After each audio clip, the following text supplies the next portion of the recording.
noite a você, boa noite a quem está aqui na igreja também, né? Hoje é quarta-feira, eu sou José Flores, sou ancião desta igreja aqui, igreja de Bom Sucesso em Gravataí. Convido você que está assistindo aí, nós também para estudar a palavra de Deus. E hoje queremos meditar com vocês, meditar com os irmãos também, né? Mateus 25, a partir do verso 1.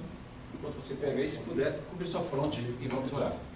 Santíssimo Deus, bondoso Pai, te agradecemos, Senhor, mais oportunidade temos de falar em teu nome. Queremos, Senhor, estudar a tua palavra e aprender mais de ti. Perdoa, Senhor, nossos pecados, em nome de Jesus. Amém. Aqui então, nós temos a parábola das 10 virgens. Mateus 25. Mateus 25, verso 1 diante. Aqui é super conhecido, né? Até de quem está assistindo também é super conhecido. Aqui fala então assim, ó, então o reino dos céus será semelhante a 10 virgens. Tá? Vamos parar um pouquinho e entender o que são 10 virgens. 10 virgens são o quê? Mulheres. Mulheres. Tá? A parábola, ela não é uma profecia, mas ela também não é um fato histórico. Né? Então, subentendemos na teologia que a parábola, as palavras não são literais. As palavras querem dizer alguma coisa. Então, se eu tenho aqui 10 mulheres, então eu tenho o quê? Eu tenho 10 igrejas. Né? Igrejas. 10 mulheres.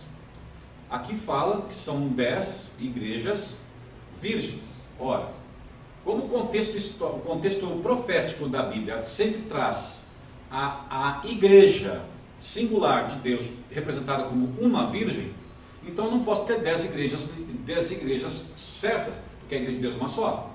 Então subentendemos que as 10 virgens são 10 pessoas, são 10 cristãos, 10 pessoas, tá? Que têm pureza por causa da virgindade. Tá? São 10. Tá? Então vamos entender aqui que são 10 pessoas com pureza, quer dizer, não se contaminou com outras igrejas pagãs, tá? E estão se preparando para as bodas. Tá? Vamos lá então.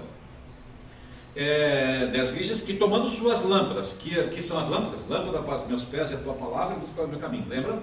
Então, são 10 pessoas que tomando a sua Bíblia, 10 pessoas que não se contaminaram com outras igrejas pagãs, tá? Que tomando a sua Bíblia, saíram ao encontro do noivo. Quem é o noivo? Jesus Cristo. Jesus Cristo. Tá? Continuando. 5 dentre elas eram nécias e 5 prudentes. Nécias seria aqui imprudentes, né? Ou desapercebidas, ou despreparadas. Tá? E 5 preparados. Nós vemos que podemos trazer que é os cristãos de hoje. Nós temos uma igreja. E nós podemos ter dentro da igreja aqui um grupo de pessoas, metade desse grupo de pessoas, um grupo de pessoas, todas as pessoas têm uma Bíblia, vocês podem não ver, mas aqui nós temos alguns irmãos e cada um deles tem uma Bíblia na mão. Então são virgens, tá? Aqui com lâmpadas. A Bíblia é a lâmpada. Todos estão aqui na igreja com a lâmpada para quê? Para encontrar o noivo, que é Jesus. Tá? Continuando lá. As nécias, quer dizer, as despreparadas, ao tomarem as suas lâmpadas, não levaram azeite consigo. Agora nós temos uma outra coisa que entra, um outro fato que entra aqui, entra o azeite. O azeite na Bíblia, ele representa também, tá? Ele representa bem o Espírito Santo. O azeite. O Espírito Santo. Esse Espírito Santo aqui é o que dá o combustível para a luz da lâmpada, que ilumina. Tá? É o combustível. Vamos chamar esse azeite de combustível da fé. O combustível da fé é o azeite, que é o Espírito Santo. Então nós temos 10 pessoas que têm Bíblias nas mãos, que é a lâmpada. Tá? Mas 5 dessas pessoas têm a sua vida espiritual com fé, mas tem Bíblia. E outras 5 têm Bíblia, mas a fé não é tão boa assim, mas tem Bíblia também. Tá? Então são 10 cristãos, 10 pessoas. Tá? No entanto, as prudentes, além das lâmpadas, provavelmente cheias, né, acesas, levaram azeite nas vasilhas. E tardando o noivo, que é Jesus, foram tomadas de sono e adormeceram. Então nós temos aqui 10 cristãos. 10 cristãos. Virgens, que não se contaminaram com igrejas pagãs. Todos os 10 têm Bíblia e todos os 10 têm fé. Todos os 10 têm o azeite, que é o Espírito Santo, que é o combustível da fé. Mas dos 10 que têm o azeite, têm a fé, têm a Bíblia, são cristãos, são virgens, apenas 5 tá? Têm o Espírito Santo sobrando. Se preocuparam em aumentar a sua fé. 5 têm fé, mas não se preocuparam em aumentá-la, não se preocuparam em guardar reserva. Tá? O noivo é Jesus que vem, mas a Bíblia diz que Jesus tardou, o noivo tardou. Vamos parar um pouquinho agora e vamos entrar num túnel do tempo e vamos lá em Jerusalém entender como é que era a tradição. Como era um casamento? O casamento funcionava assim: o noivo se vestia para o casamento. O casamento era feito aonde? Era feito na casa do pai da noiva. Olha lá. Ele fazia o quê? Ele pegava o noivo, saía da sua casa, ele ia com um cortejo, com seus amigos e alguns convidados por ele ia até a casa da noiva. Esse cortejo pela rua, vinha várias pessoas com lâmpadas iluminando a rua e fazendo esse cortejo até a casa da noiva, aonde ele ia receber a sua noiva, entrar para a festa junto com os convidados e festejar ali a festa de casamento. Depois ele voltava para sua casa e levava a noiva consigo. Então só entrava na festa quem era convidado. E para participar do cortejo e recepção do noivo, todos deveriam estar vestidos para a ocasião e com lâmpadas nas mãos, para poder iluminar, porque a festa sempre era à noite. Tá? Então, nós vamos começar a entender por aqui. Só que, porém, estas virgens estavam na porta da casa da noiva, esperando o noivo que estava atrasado. Jesus, quando cria a parábola, ele cria a parábola baseada numa tradição de casamento judaico. Por quê? Ele participou de vários, tanto que o primeiro milagre de Jesus foi numa festa de casamento, provavelmente de um parente, não muito distante. Por quê? Porque ele estava ali como convidado, e só participaria como convidado quem fosse parente, ou do noivo ou da noiva. Tá? Então, por isso que Jesus estava lá. Continuando aí. 6. Olha o detalhe. Por isso que nós temos que ler a Bíblia, e não só ler, entender. Que hora foi? Mas à meia-noite. Mas à meia-noite, ouve-se o grito: eis o noivo, saí ao seu encontro. Por que o noivo vem à meia-noite? E não às 11, às 10 ou às 2 da manhã? Você está atrasado mesmo. Por que à meia-noite? Porque à meia-noite, você que está assistindo, assim também, é o momento mais escuro. À noite o sol se põe, a noite vai caindo, o breu vai aumentando até a meia-noite. O horário da meia-noite é o ponto alto da escuridão. Depois da meia-noite, começa de novo a voltar a parte clara. E quanto mais avança o tempo, mais a parte clara vem. Mas o ponto alto, o top da escuridão, o ápice da escuridão é a meia-noite. Assim como o meio-dia é o dia. Assim como o meio-dia é o ápice do sol. O sol está a pino, quer dizer, está a pino está no meio-dia. Então, como se fosse a lua está a pino, é a meia-noite. Né? Por que a meia-noite? O momento mais escuro. O momento da história aonde for mais escuro, o momento da história em que as trevas do pecado dessa terra atingirem seu ápice, é a hora que Jesus vem. Entenderam? Então, por que algumas pessoas dizem: mas já temos coronavírus, temos isso, temos aquele outro, temos tal coisa, temos doenças, temos morte, tragédia, guerra, e Jesus não vem? Por quê? Não, está na meia-noite. Porque ainda não chegou a meia-noite. Tá perto, ficou na meia-noite. Minha nossa, mas tudo isso que já aconteceu e ainda não é o ápice da desgraça? Não. Pior. Entenderam por que o noivo está tardando? Porque ainda não chegou o ápice da desgraça. Tudo que nós vimos, tudo que a humanidade já viu, presenciou, ainda não é o bastante. Quando esse mundo chegar no ápice, no limite da desgraça, quando esse mundo chegar no limite do pecado, no limite das coisas que Deus não gosta, é ali que o noivo vem. E a Bíblia diz o quê? Ouve-se um grito. Então quer dizer que a vinda do noivo é secreta? Todos ficaram calados e todos fizeram silêncio da vinda do noivo e ninguém viu? Houve um arrebatamento secreto, uma vinda secreta do noivo? Não. Houve-se um grito. Lembram? lá Apocalipse, e houve-se grande saraivada.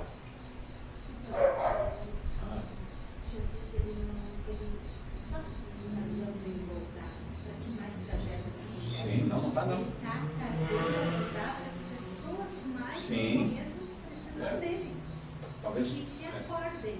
talvez ficou baixinho para quem está ouvindo ali, a irmã aqui, minha esposa, está perguntando o seguinte, está dizendo o seguinte: Jesus não tarda para voltar porque quer deixar a humanidade sofrer mais, né? Mas está tardando para que algumas pessoas ainda tenham tempo de se arrepender. Sim, isso é verdade.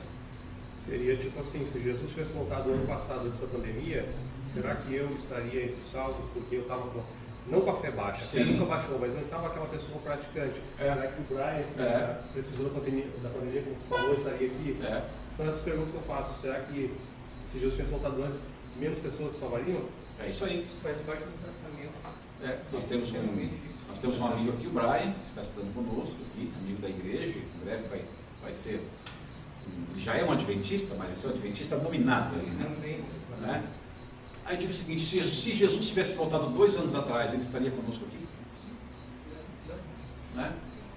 Então, quer dizer, podemos dizer que Jesus ainda não voltou por amor a ele. E Jesus ficaria por amor de uma pessoa. De uma pessoa só. Se você que está assistindo ainda não aceitou Jesus como seu salvador pessoal, Jesus ainda não voltou, não porque ele gosta de ver a humanidade sofrendo, mas porque ele está esperando a sua decisão. Assim como esperou a decisão do Brian aqui e de outros mais. Tá? Então, Jesus, ele demora para isso também. Continuando lá, diz assim: então se levantaram todas aquelas virgens, todos se levantaram, e prepararam as suas lâmpadas. Por quê? Porque todas dormiram. Todas dormiram. Tanto os cristãos que tinham Bíblia, tinham azeite e tinham o Espírito Santo de sobra, dormiram. Os outros cristãos que tinham azeite, tinham Bíblia, mas não tinham o Espírito Santo de sobra, também dormiram. Todos dormiram. Não foi só 5 que dormiram, mas todos dormiram. Inclusive aqueles que estavam preparados. Tá? Então, se você é um daqueles cristãos que acha que vai se perder dessa terra porque perdeu um pouco da sua fé, porque desistiu um pouquinho talvez, acha que o seu amigo, seu vizinho, o seu parente ou aquele seu irmão de igreja é mais santo que você, porque vai para o céu e você é um caso perdido, não é verdade. Não é verdade, porque aqui tanto um quanto o outro dormiram. Todos dormiram. A diferença não é quem dorme, mas a diferença é que tipo de pessoa você é quando acorda. Tá? Que tipo de pessoa você é Na quando verdade, acorda? o problema não é cair, né? O problema é escolher não se levantar. Isso. É isso aí. Cair, todo mundo cai, né? Mas poucos se levantam. Então, que você vai dormir? Vai dormir. Vai dormir. O que é o dormir aqui? O que é o dormir aqui? Não é dormir mesmo, mas é se conformar com este mundo porque Jesus está demorando. Olha, eu estou na igreja, conheço a igreja há 30 anos, estou na igreja há 26. Faz 26 anos que eu prego que Jesus vai voltar. O avô da minha esposa passou 68 anos na igreja pregando que Jesus vai voltar. Ela já é de 5ª geração de adventista. Tá? O outro irmão aqui, o Rolis, que está quanto tempo na igreja? 32. 32. Teu pai já era quanto tempo? Meu pai, acho que não sei quanto tempo, mas conta uns 10 para trás. Isso. Então, juntando os dois, vão 60 anos de adventismo pregando que Jesus vai voltar. Sim. Né? E Jesus não voltou. Então a gente faz o quê? É natural que a gente faça o quê? Que a gente se conforme com esse mundo, dá uma relaxada, relaxa um pouco no estudo da Bíblia, relaxa um pouco na oração, relaxa um pouco na pregação do Evangelho, relaxa um pouco com as coisas de Deus. Por quê? Porque está demorando. Você se conforma com esse mundo e relaxa. Todos relaxaram. Tanto os que muito se prepararam, quanto aqueles que pouco se prepararam. A diferença é quando despertam. E quando vai haver o despertamento? Quando vai ser o despertamento? Quando cair a chuva serôdia. A chuva serôdia. A chuva serôdia, existiam 2 chuvas nos tempos de Jesus. A chuva temporã, quando você jogava a semente, preparava a terra, vinha uma primeira chuva que regava a semente, que era a chuva de brotar. chamava-se chuva temporã. Depois a planta ia crescendo, e aí, antes da colheita, se esperava uma última chuva. Era a última chuva antes da colheita. Choveu, agora nós vamos colher. Então se esperava a última chuva. Essa última chuva antes da colheita era chamada de chuva serôdia. Isso na tradição judaica. Tá? Então, quando a chuva serôdia cair sobre a plantação onde tem trigo e joio tudo junto, é a hora de colheita. E é o momento em que vão despertar. E vai se despertar todos. Alguns preparados porque guardaram azeite, outros não preparados porque dormiram sem se preparar antes.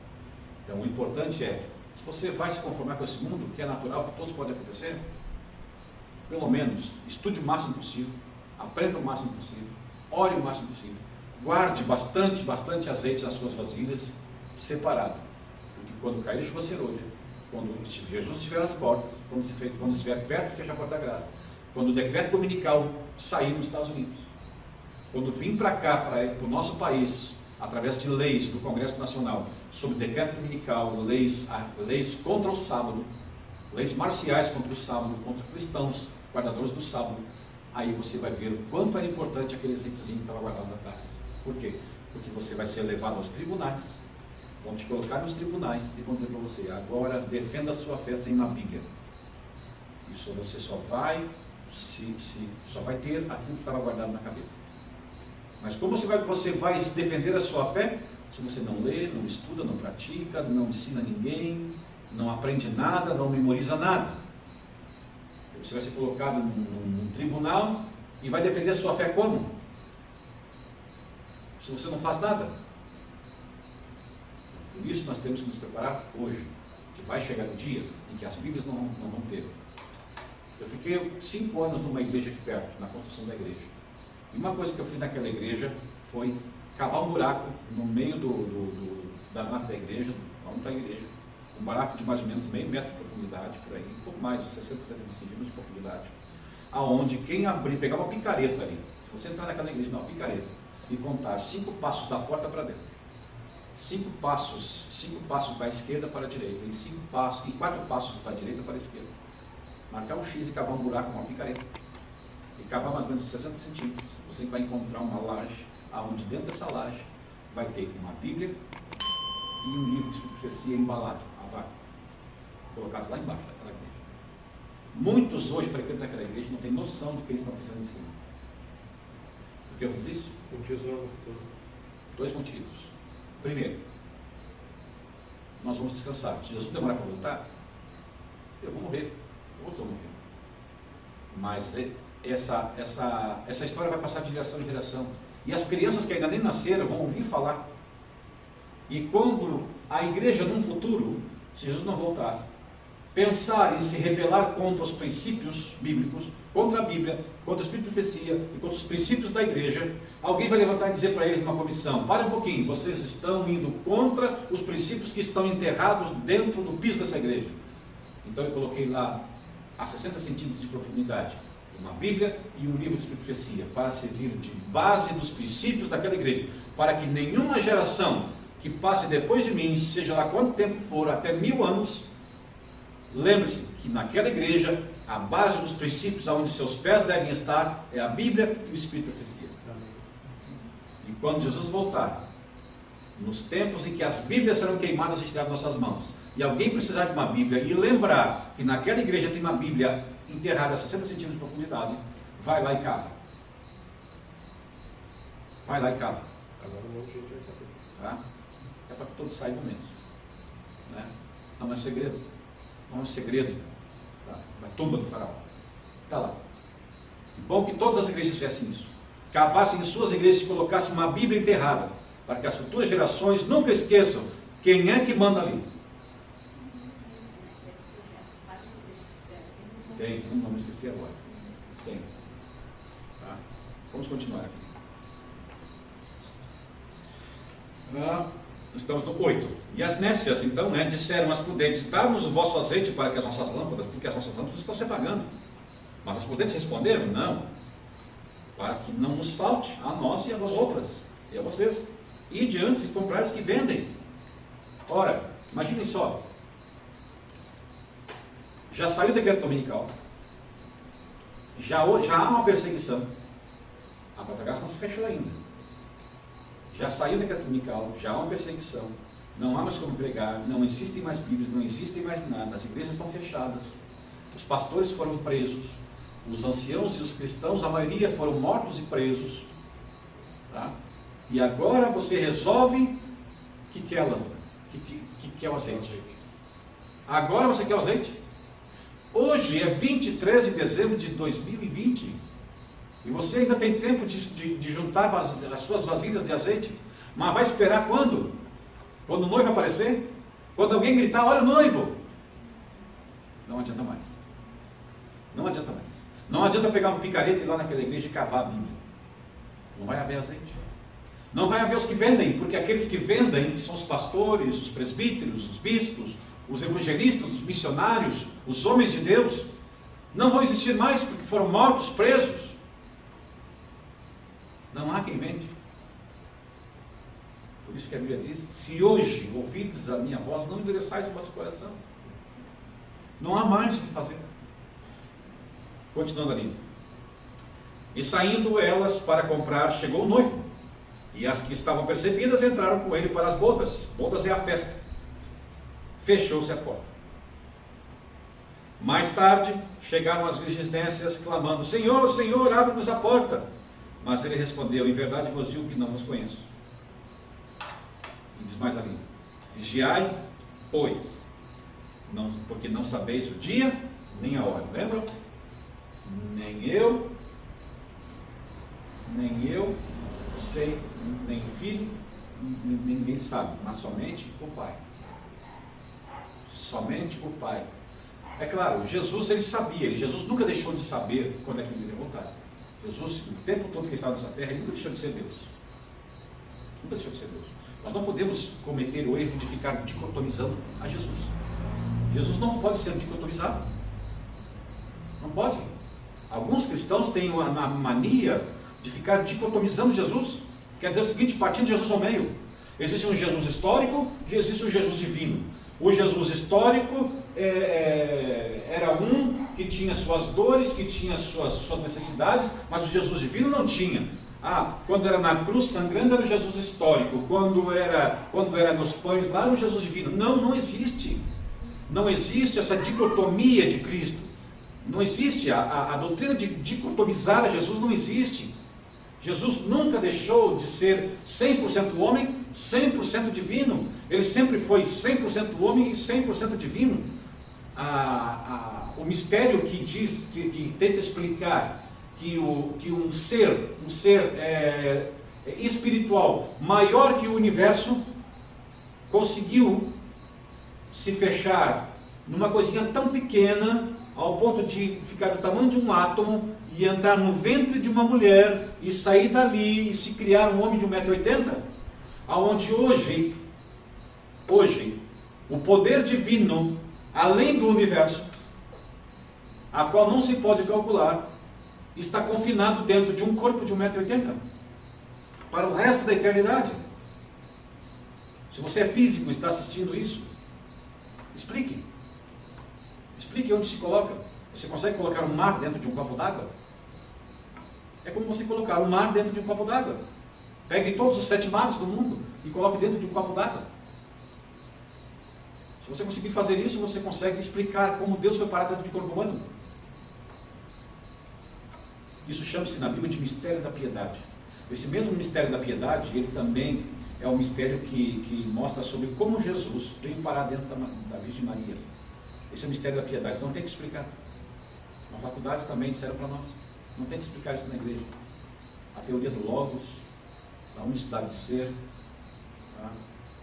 do catalagem, não tem que explicar, é impossível explicar. Você pode usar vários termos gregos, não pode.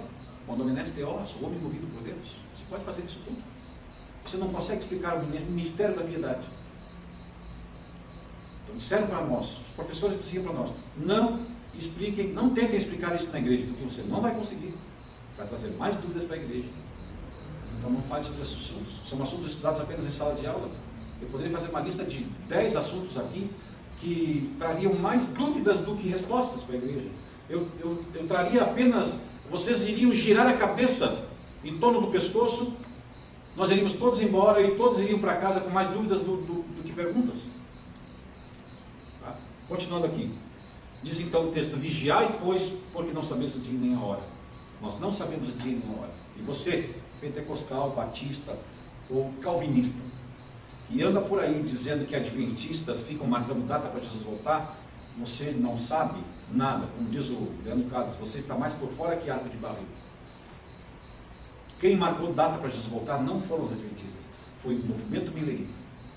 Tá? Isso em 1844, quando eles esperaram Jesus voltar, Jesus não veio. A igreja adventista, ela se formou a partir de 1863 e foi organizada em 1865 como igreja adventista do sétimo dia, como conhecemos hoje. O movimento milerita tinha um grupo de 5 a 6 pessoas que fundaram a igreja adventista, aos quais, após 22 de outubro de 1844, eles tinham 2 deles, acho que José Bates e Urias Smith, se não me falha a memória, estavam dentro de um celeiro, onde eles passaram a noite inteira esperando Jesus voltar, e Jesus não veio. Quando amanheceu o dia, eles se conversaram entre os dois e atravessaram o milharal para ir até os outros irmãos que estavam do outro lado do milharal para confortá-los. Quando eles começaram a atravessar o milharal, tá? Urias Smith ficou e o outro irmão foi à frente. Esse irmão que foi à frente parou, olhou para trás, ele estava parado olhando para cima. E ele viu, quando o céu se abriu, e ele viu Jesus passando do santo para o santíssimo. E ali ele entendeu que eles acertaram a profecia, acertaram a data, acertaram o que tinha que acertar, mas erraram a localização.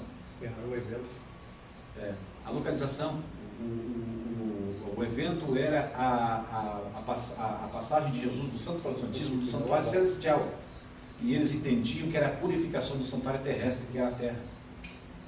Tá? Isso foi aproximadamente 23 a 24 anos antes da organização oficial da igreja adventista. De lá para cá, a igreja adventista nunca mais colocou datas. Alguns grupos extremistas dentro da igreja adventista ficavam colocando datas ainda, tá? 73, 85 e outras mais. Tá? E Jesus ainda era para ter voltado em 1901, através de uma visão da irmã White. Mas se Jesus tivesse voltado em 1901, eu estaria aqui falando para você? Esses irmãos que estão aqui estariam aqui na igreja? Você estaria aí me assistindo se Jesus tivesse voltado em 1901? Então aproveite esse grande amor. Amém? Amém. Nós possamos aproveitar, entender e estudar a Bíblia como ela realmente é. E aprender a cada dia as verdades bíblicas e não as bobagens que alguns andam falando por aí. Amém? Convido a você então, vamos orar. Santíssimo Deus, bondoso Pai, agradecemos, Senhor, que estamos na tua casa e queremos aprender mais de ti. Nos conduz, Senhor, para nossos lares. Daqui a poucas horas mais teremos um Natal marcado pelos seres humanos, a qual nós também aproveitamos para comemorar e levar a tua mensagem aos corações que estão abertos. Peço, Senhor, por tudo, Senhor, para um bom descanso, um bom despertar, em nome de Jesus. Amém.